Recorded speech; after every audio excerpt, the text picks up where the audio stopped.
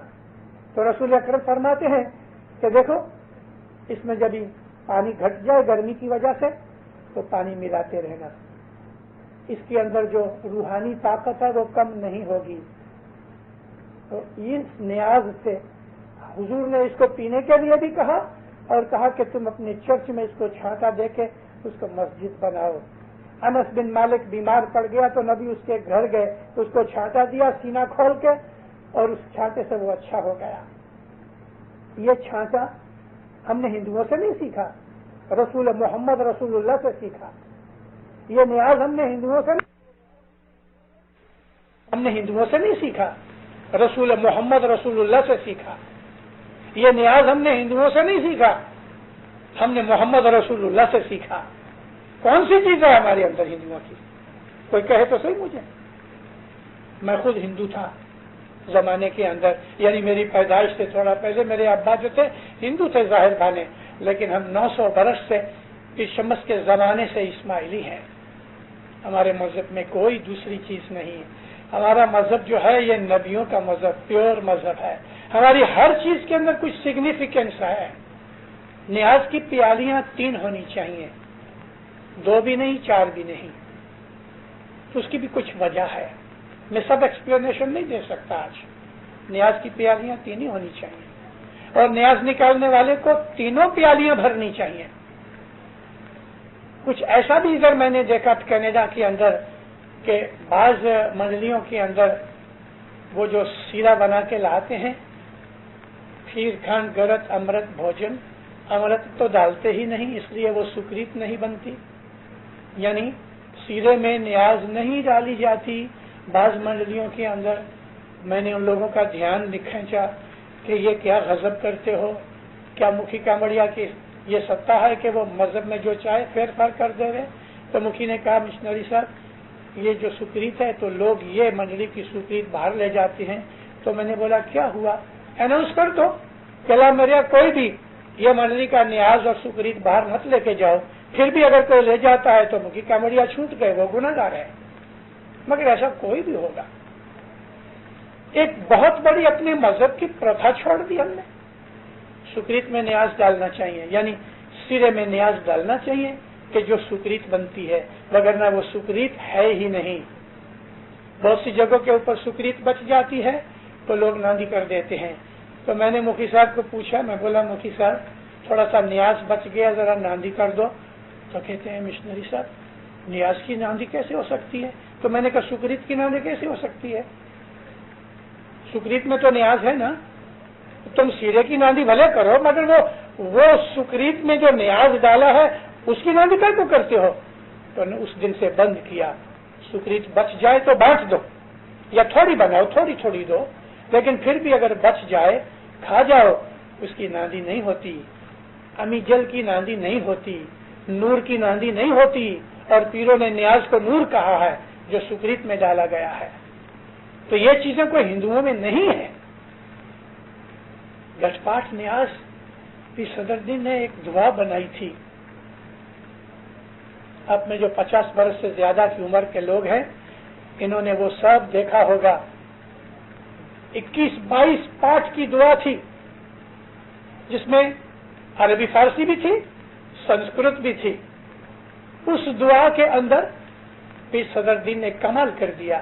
اب وہ جو دعا تھی اس زمانے کے اندر گپتی لوگ تھے زیادہ، ظاہر میں ہندو اندر سے مسلمان اسماعیلی تھے، تو ان کے لیے کربلا سے خاک لے کے آتے تھے۔ پیر خود مسافریاں کرتے تھے تو کربلا سے اس مقام پر کہ جس مقام کے اوپر حضرت امام حسین صلوات اللہ علیہ کے ساتھ جنگ ہوئی تھی اور جہاں امام مولانا حسین شہید ہوئے تھے، اس جگہ سے پیر مٹی لاتے تھے، تھوڑا پانی ڈال کے اس کی گولیاں بناتے تھے، تسبیح کے دانے کی سائز کی، اور پھر یہ گولیاں جماعت کو دیتے تھے۔ تو یہ گولیاں سنبھال کے رکھتے تھے بڑی عزت اور قیمت کی طرح، اور جب ایک نیاز نکلتا تھا تو یہ گولی اس پانی کے اندر گھولی جاتی تھی اور دعا پڑی جاتی تھی۔ تو ہمارے پیروں نے گنان میں لکھا ہے کہ جہاں مولا پاؤں رکھے تیاں تھی کھاک لینے گولی کیجے اے بھی تئیں تمہیں، جہاں سے وہ حکم کرے کہ یہاں سے تم خاک اٹھاؤ تو یہ خاک اس کے اندر مکس کی جاتی تھی۔ مولانا حسن علی شاہ جب ہندوستان کے اندر آئے تو ایک چھوٹا سا گاؤں ہے کراچی سے اوپر، وہاں سکھر سے پہلے ایک بہت بڑی جگہ تھی، وہاں تمبو لگا کے حسن علی شاہ ماں باپ، علی شاہ ماں باپ ٹھہرے۔ پھر جب یہ آپ چلے گئے تو علی شاہ ماں باپ نے جماعت کو کہا کہ اس جگہ کو فینس بنا لو اور اس جگہ سے تم اپنی گولیاں بنایا کرو گٹ پاٹ کے لیے۔ اور جب تلک یہ گولی یوز ہوتی تھی تو سندھ سے اس مقام سے یہ گولیاں آتی تھی۔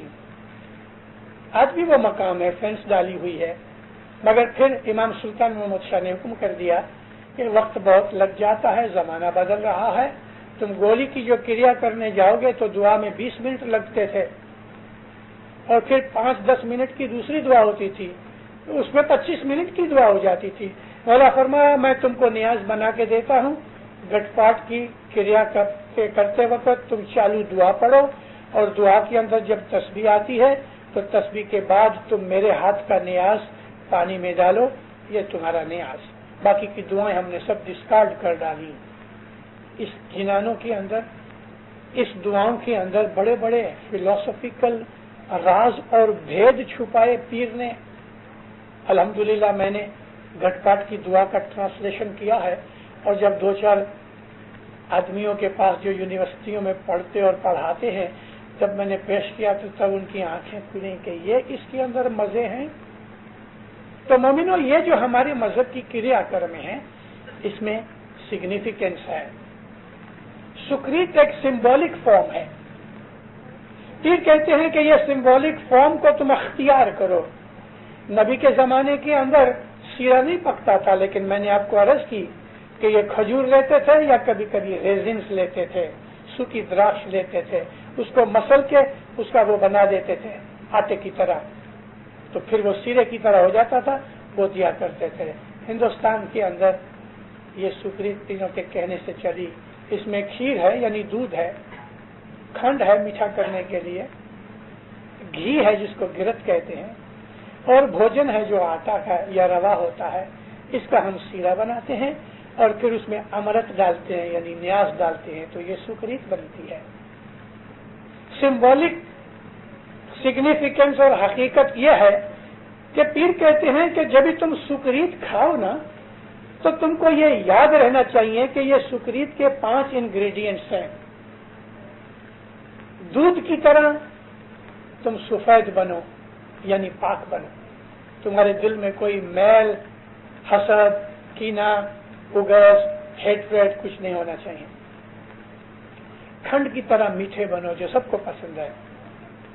گھی کی طرح نرم بنو، جدی اور سٹبن مت بنو۔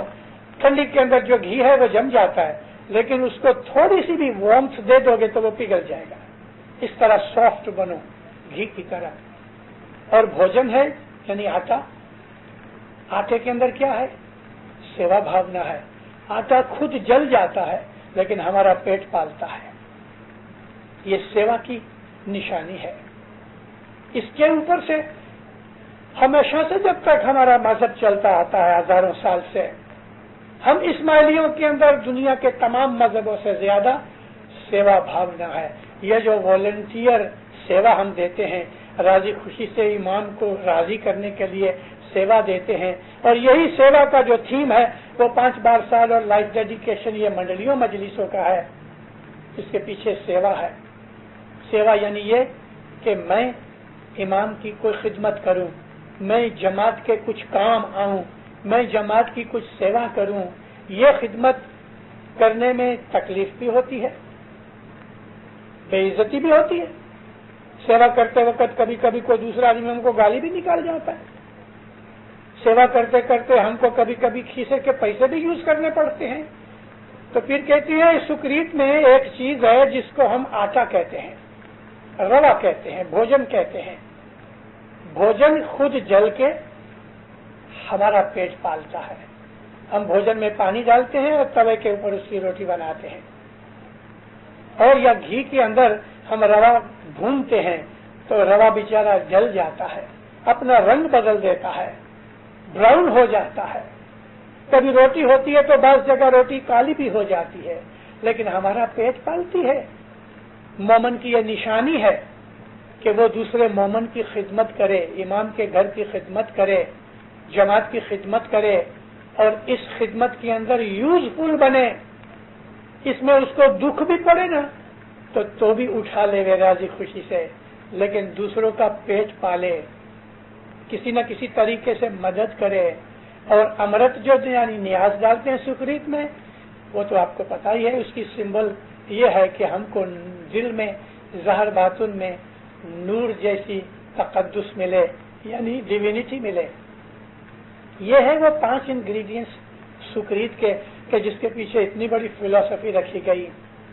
خدمت جو ہے وہ ہمارے مذہب کی ایک بہت بڑی چیز ہے. پیر نے ایک جگہ لکھا ہے کہ یا مولا میں تیری سیوا کروں تاکہ میرے کو بدھی آوے، سمجھ آوے، عقل آوے. تیری خدمت کرنے سے تو جو مجھے دعا دے وے، یا مولا میں تیری ساری زندگی خدمت کروں جس سے مجھے عقل آوے. کروں سریوا تمہاری سریو قائم سوامی تو مجھے سروے بدھ آوے. اب میں نے یونیفارم پہنی اور میں سمجھا کہ میں تو ابھی کوئی لیفٹیننٹ بن گیا کہ کیپٹن بن گیا کہ کرنل بن گیا، مجھے تو کوئی آرمی میں عہدہ مل گیا. اور جس طرح آرمی کے لوگ اکڑتے ہیں اس طرح والنٹیئر بھی اکڑتے ہیں. چپ رہو، اے بھائی بیٹھ جاؤ. روڈنس، بے حرمتی، کوئی ادب نہیں، کوئی ہمبلنس نہیں، کوئی کائنڈنس نہیں، کوئی دیا نہیں. ایسے والنٹیئرز ہم کو نہیں چاہیے. مولانا امام سلطان محمد شاہ کی ایک بات سناؤں، کبھی کبھی سناتا ہوں تو دل میں ردن پیدا ہوتا ہے. بامبے کا بڑا جماعت خانہ حضرت امام آ رہے ہیں. مولا کے آنے کی خبریں اس طرح ہوتی تھیں کہ جب مولا گھر سے نکلتے تھے تو جماعت میں ٹیلی فون آتا تھا کہ مولا کی گاڑی باہر نکل گئی. مولا رہتے تھے والکیشور، جو بڑے جماعت خانے تک لگ بھگ 5 میل ہے، شاید اس سے زیادہ. تو بھنڈی بازار جو جماعت خانے سے آدھا مائل دور ہے، یہ وہ مقام تھا کہ وہاں ایک والنٹیئر کھڑا رہتا تھا. دور سے حضرت امام کی گاڑی دیکھے تو وسل بجاوے، اور پھر 200-400 یارڈ کے اوپر دوسرا والنٹیئر کھڑا رہتا تھا. اس کی وسل سن کے یہ وسل بجاوے تو اس کے آگے والا والنٹیئر وہ وسل بجاوے. اس طرح یہ وسل جماعت خانے تک پہنچے اور ان کو پتہ لگے کہ حضرت امام ابھی آ رہے ہیں. اب وسل بجی، مولانا سلطان محمد شاہ کی گاڑی آ رہی ہے. کچھ عورت مرد رہ گئے، لیٹ آئے. ایک عورت جس کے گود میں ایک بچہ تھا اور 2 شاید 3 بچے، اس نے انگلی پکڑے ہوئے اور چلی جاتی تھی. آپ نے اگر بامبے کا درخانہ دیکھا ہے تو اس کے سامنے کونے کے اوپر لکی ریسٹورنٹ ہے. ادھر یہ جو اعتمادی فیملی بیٹھے ہوئے ہیں، ان کو اور دوسرے بھی ہیں، یاد ہوگا. تو یہاں سے یہ بائی اس سائڈ میں تھی، تو جماعت خانہ یہ سائڈ پہ ہونے کی وجہ سے تو جلدی سے یہ اپنے بچوں کو گھسیٹتی ہوئی اس طرف آنا چاہتی تھی. اور حضرت امام کی گاڑی بالکل سامنے تھی.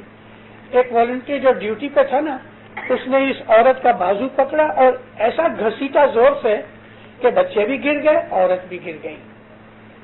اب اس نے اپنے خیال میں بہت بڑی سیوا کی. کیا سیوا کی کہ مولانا حضرت امام کی گاڑی جو تھی نا، وہ گاڑی رک نہ جاوے کیونکہ یہ کراس کر رہی تھی. تو یہ من میں سمجھتا تھا کہ میں نے بڑی سیوا کی.